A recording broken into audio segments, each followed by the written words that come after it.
Bismillahirrahmanirrahim. Assalamualaikum warahmatullahi wabarakatuh. Salam sehat dengan bekam, bekamnya bekam sehat. Sunnah, empiris, holistik, aplikatif, dan terpadu.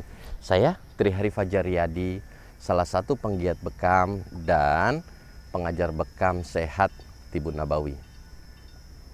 Tema kali ini adalah membekam kontraindikasi bekam.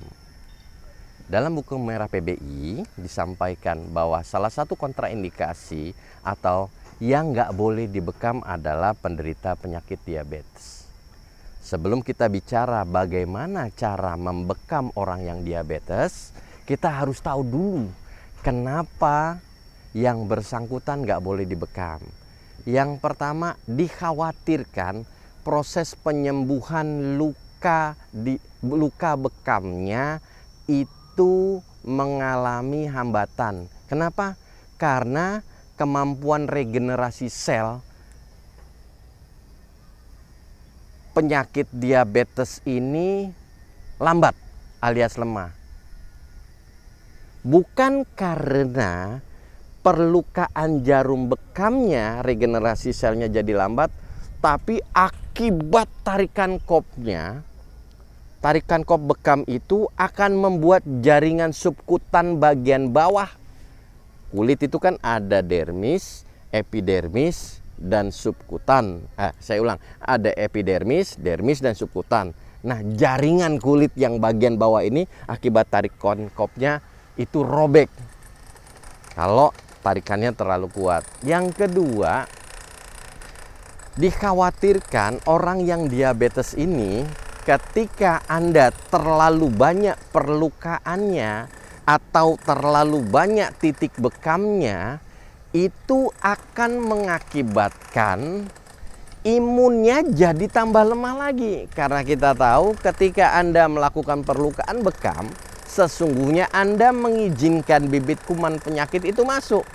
Orang diabetes imunnya lemah, tentara dalam tubuhnya lemah, datang tentara asing masuk nyerbu gitu. Kalau terlalu banyak tentara asing yang masuk, ya keteteran. Itu yang dikhawatirkan. Kenapa orang diabetes nggak boleh dibekam? Terus gimana Pak cara membekamnya? Yang pertama, cara membekamnya jelas. Satu, cukup daya, cukup darahnya orang yang boleh dibekam itu. Yang kedua, tanyakan kepada klien kita itu, apakah dalam proses pemulihan luka, misalnya digigit, jatuh, digigit nyamuk, membekas atau tidak, kita pengen tahu regenerasi selnya masih baik apa enggak. Yang ketiga, itu Anda harus tahu seberapa kuat tarikan kop bekamnya dan seberapa banyak tusukan jarum bekamnya dan titik bekamnya. Saran, ketika Anda narik kop bekam, ketika membekam, tarikan pertama kop bekamnya nggak boleh kuat-kuat agar jaringan kulit bagian bawah subkutan tadi nggak robek. Yang kedua, teknik perlukaannya, tusukannya nggak boleh banyak. Kenapa? Supaya nggak ngizinin itu yang namanya kuman terlalu banyak masuk. Termasuk titik bekamnya juga nggak boleh banyak. Supaya nggak ngizinkan si kumannya terlalu masuk banyak-banyak. Bekam untuk orang yang diabetes, yang pertama fungsinya adalah melebarkan pembuluh darah.